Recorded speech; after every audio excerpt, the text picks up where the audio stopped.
Sanibonani bazalwane, ngiyanibingelela egameni likaYesu Kristu waseNazaretha. Igama lami linguMam Ana Makongoza. Namhlanje nginemeseji engicela sixoxe ngawo. Usezwini kaNkulunkulu, usentizweni kaNkulunkulu. uNkulunkulu unothando for thina. Kungakhona namhlanje sizokhuluma ngalamazwi ukuthi ufuna sonke sisizakala. Sizokhuluma ngamazwi wokuxolela, xolela abanye, forgive others. Bazalwane, kunamazwi akhuluma izwi likaNkulunkulu ukuthi kunamandla ekubeni nolwazi. Izwi likaNkulunkulu phaa kuHosea chapter 4 verse 6 to 7 likhuluma ngokuthi abantu bami bayabhubha ngokuswela ulwazi. Okukuthi uNkulunkulu uqobo lwakhe unesikhalo entizweni yakhe ngabantu bakhe ababhubhayo ngenxa yokuswela ulwazi. Lokho kusho khona ukuthi wonke umuntu ophilayo udinga ulwazi ukuba aphile. Uma anganalo ulwazi umuntu kaNkulunkulu, impilo ayikho kuye. Kunjalo ke bazalwane, kuMateyu chapter 7 verse 24 to 28 kunamazwi lapha uJesu akhuluma khona ukuthi ozwayo lamazwi wami bese uyawayenza. Uthi uJesu uzomufanisa nendoda ehlakaniphile. Ukuthi ukuzwa amazwi kaNkulunkulu akugcini lapho, kunamandla ekuwayenzeni. Uma siwazwile sangawayenza, akuna umphumela omuhle. Kungakho athi ozwayo bese uyawayenza uthola amandla ukubizwa indoda ehlakaniphileyo. Kanti ke ukuyenza amazwi kaNkulunkulu kunceda umzalwane ukuba atshintshe igama lakhe, liphume ekubeni ugcijimpi lingene ekubeni indoda ehlakaniphile. Ukuthi kanti ke futhi ukuwezwa amazwi kaNkulunkulu bese awayenzi uyitshintsha igama lakho lokubizwa indoda eyisula. Kanjalo that is why izwi kaNkulunkulu likhuluma ukuthi akusibo bonke abathi Nkosi Nkosi abayongena embusweni wezulu. Kuthiwa yilabo abayenza intando kaBaba. So namhlanje ngicela sixoxe ngale ndaba sithandwa zikaNkulunkulu ukuthi siqaphele yini ukuthi inhliziyo kaBaba ifunani izwini lakhe. Ukulikhuluma kuhle, ukulizwa kuhle, sishaye izandla kulungile, sijampe, sisho the way sisho ngakhona, siskrime, silizwa lingena kamnandi endlebeni zethu. Kodwa kunento uNkulunkulu ayibhekile ukuthi masicela ukulizwa siyaliyenza na. Ngoba indaba yokuxolela abanye akukhonakali uma singazwanga ukuthi umnikazi wezwi uthini. Masibeka laphana izwi likaNkulunkulu kwabase-Efeso chapter 4 verse 26 to 27. Izwi likaNkulunkulu likhuluma ngokuthi thukuthela kodwa ungoni. Ukuthi isithandwa sikaNkulunkulu ukuthukuthela kusemthethweni uri sivumelekile ukuthi sithukuthele. Mara kunokukhalinywa esikukhalinywayo ngoNkulunkulu ukuthi after ukuthukuthela masingawoni ngenxa yokuthukuthela. Ukuthukuthela kufanelekile ukuthi sithukuthele ngoba uNkulunkulu uyazi ukuthi sisenyameni, sihleli enyameni, sihleli emzimbeni uthi mawusitshwa uzwe ubuhlungu, othunukalayo, ogwazekayo, olimalayo. At the same time uthi mase ugwazekile mase ulimele, mase ubuzwile lobo buhlungu obuzwile ngaleso senzo, uthukuthele yebo, kodwa mara into ayiphuzayo ungoni. Bese ukhuluma amazwi amnandi laphayana ukuthi maybe uma ubuzothi kungayenzeka kanjani ukuthi ngingawoni. If ufuna ukungawoni ukuthi usebenzise ulwazi luthini, sebenzise ukuhlakanipha. Ukuhlakanipha kuthini? Uma ngizwile ngayenza ngibizwa uhlakaniphileyo. Umuntu onolwazi ngulo muntu ohlakaniphile. Uthi uNkulunkulu izwi lakhe lithi ilanga malingaze lishone usathukuthele.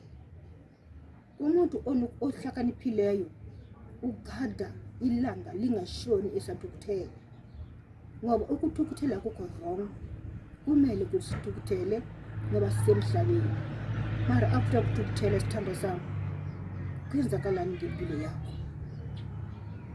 If uthukuthele kwaze kwayeqa kwashona ilanga, lithi izwi likaNkulunkulu sewonile.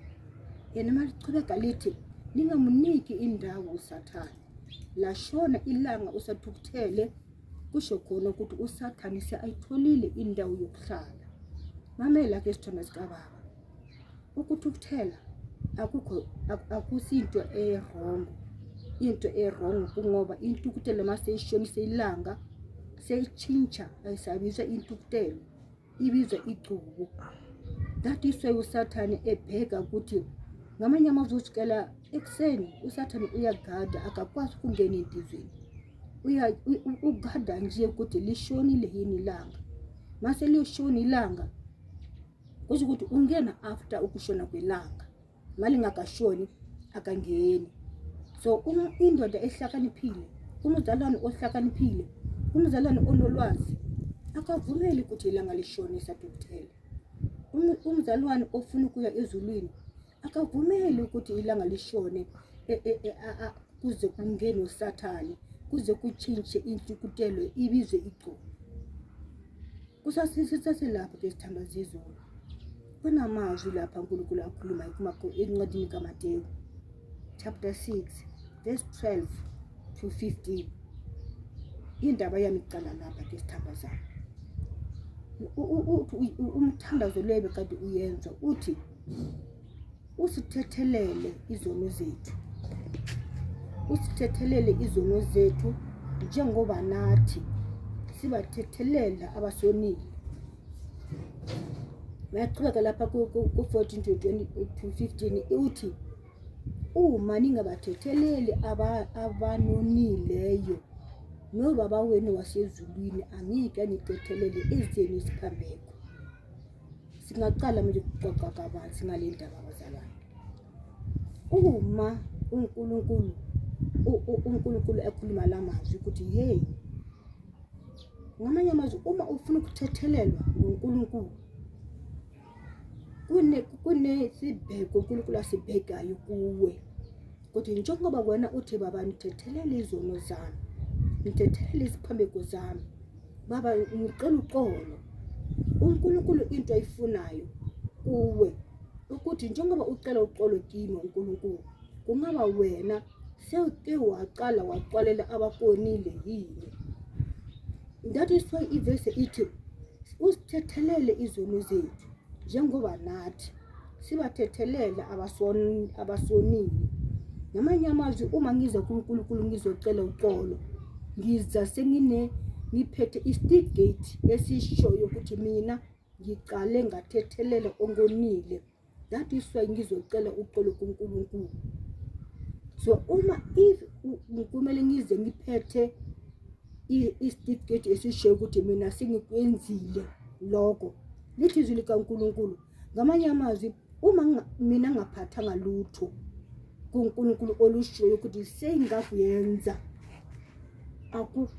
angivumelekanga ukuzocela uxolo mina ngoba angikaxoleli abangonile. That is why lapha ku-15 lithi izwi likaNkulunkulu, uma ningabathetheleli abangonile nobaba wenu wasezulwini akayikho nithethelela ezeni iziphambeko.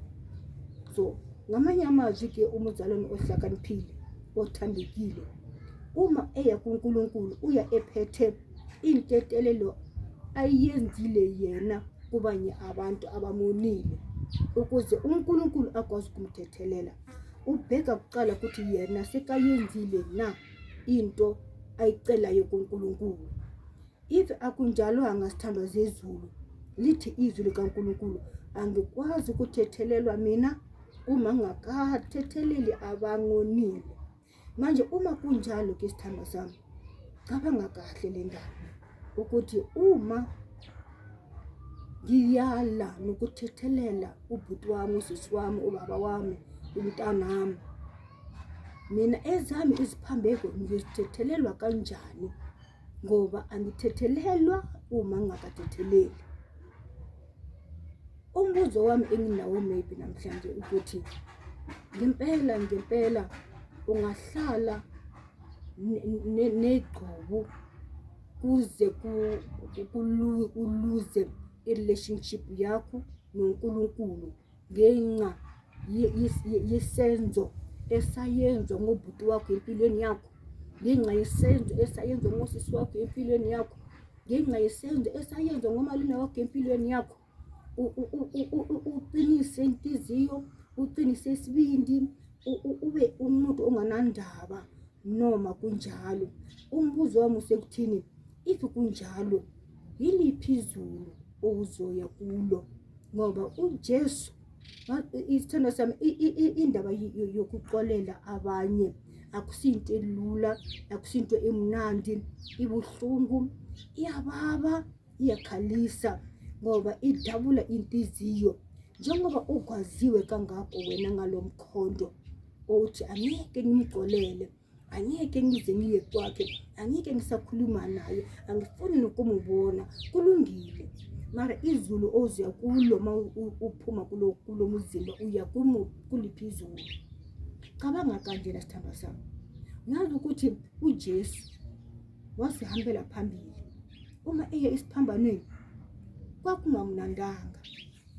Cabanga ukuthi imini yonke usukela intatakusa bemuqhuba, bemshaya, bemuyenza izinto abafuna ukuyenza zona zonke njengobathanda ngakhona.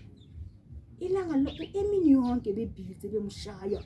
Lithi izwi likaNkulunkulu wa engana indawo yokubukeka, we engabukeki, wa ehlangahlangene, kwakubuhlungu, kwakukubi phezu kwaleyo mlilo, phezu kwalobo buhlungu kwalamapeni lawo kanti awezwa.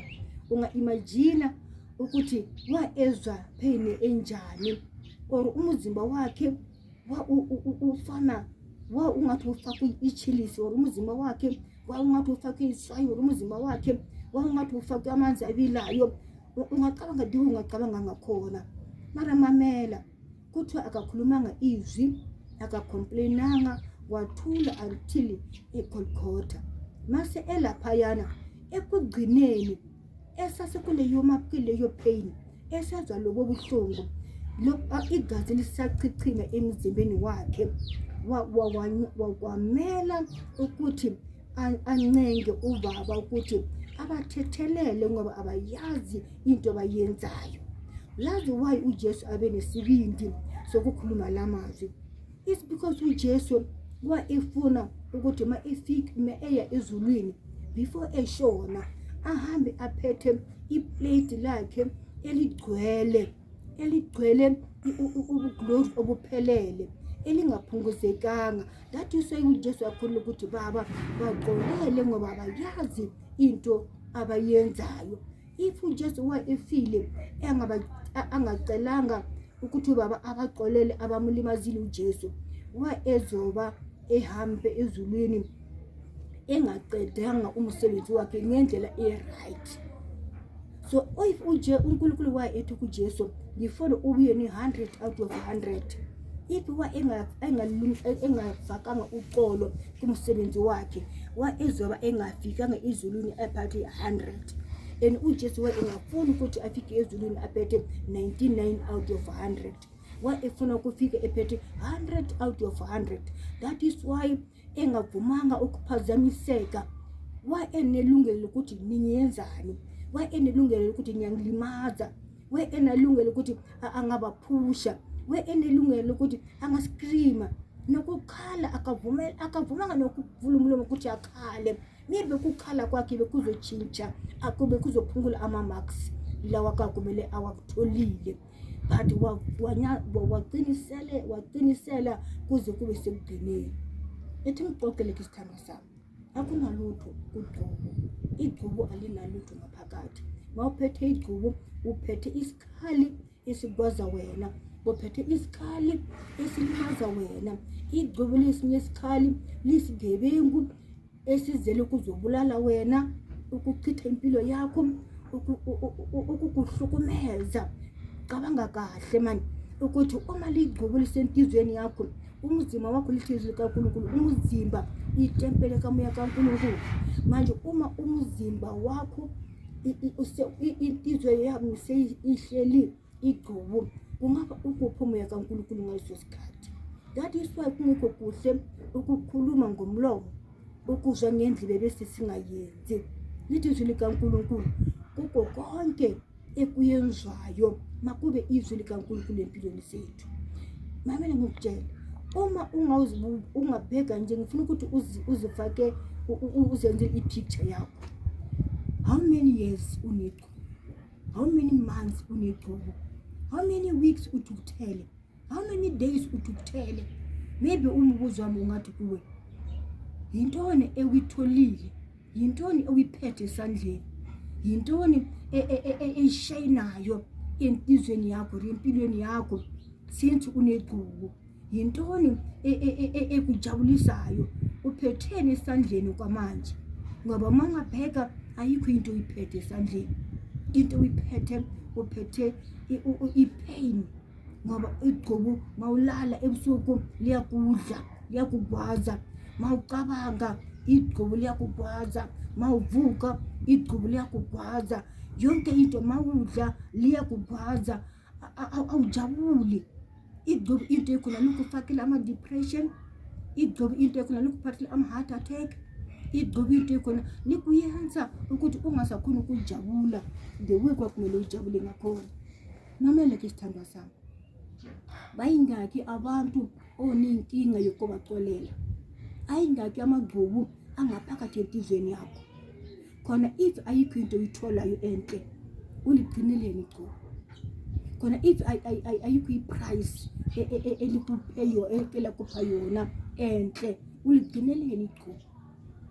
Ngoba into igqubu eliyenzayo nje izinto ezibhitha, ezibuhlungu. Just imagine, cabanga sithandwa sami, umgwazi kwempilo yakho, umuntu okulimazile ngaleso senzo asenzile empilweni yakho, yena ebusuku uyakwazi ukulala, akhone, aphuphe kamnandi. Mara wena umgwazwa awukhoni ukuphola, awukhoni ukulala. Mamcabanga uyakhala, uyabona ukuthi igqubu linzima kuphi. Mamcabanga uyakhala, mamcabanga uyasutha noma kwakumele udle. Uhlele endlini yakho enhle, mara u-enjoy because of igqubu. Udrive imoto yakho enhle, awujabulanga because of igqubu. Umubuzo wami maybe usekuthini, uma angafika uNkulunkulu, uma angafika uJesu empilweni yakho, ubona ngathi ungayezwa le? Ngoba into uJesu ayikhulumile uthi angeke uthande uNkulunkulu ongamuboniyo, ukuthi uhluleka ukuthanda umuntu omubona every day. Uyanjani kuNkulunkulu? Uyisanjani imikhuleko yakho kuNkulunkulu? Uyisanjani indumiso zakho kuNkulunkulu ukuthi unegqubu? Cabanga kahle le ndaba. Igqubu alinalutho, lize lokhu kuzohlukumeza wena. Awutholi lutho, into uyithole nje ubuhlungu, khathazeka, ukukhala, ukushana namabonda. Kanti ke isicelo sami ngiyakucela, ngiyakuncenga, forgive. Baxolele abagonile, abayazi into abayenzayo. Impilo ilimale yakho, inhliziyo edistance noNkulunkulu yakho, umoya odidekayo wakho, umuntu okugwazile. Igqubu libuhlungane isithandwa sami, ngoba ugwaziwe at the same time ngamanye amazwi wena ulimala kabili. Ngoba ulimazwe ngalesi scratch esenzekile emzimbeni wakho, uphinde ulimale ngaphakathi. Ama-doctor bangathunga isikreje esimzimba wakho ngathi ngaphakathi abafikeleki. Igcuba alifuni injection, igcuba alidingi udokotela, igcuba alidingi ipilisi, igcuba angeke ulenze angeke ulisuse ngalutho. Igcuba lifuna wena, lifuna i-decision ozoyithatha wena, lifuna ukuba ube indoda ehlakaniphileyo eyizwa amazwi iyayenze. Amazwi kaNkulunkulu athi forgive others. Uxolele ubhuti wakho, uxolele isisi wakho, uxolele umntana wakho. Amazwi azokususa kuyo yonke lento ulwazi ukuthi ubhubhe. Igcubu liyabhubhisa. That is why lithi likaNkulunkulu okuswele ulwazi abantu bami bayabhubha. Ungaphila ungafa, mara bathatha ulwazi angeke ubhubhe. Thatha ulwazi, thatha ukuhlakanipha, ube nempilo engunaphakade engeke iphele empilweni yakho. Ungayithola injabulo, kumele kube wuwe umuntu ozotshintsha indlela wawuyenza ngayo izinto. Forgive, awuthole litho sithando sami. Zimamele ngoba ngikhuluma kanje ukuthi ulimele kangakanani, udidekile.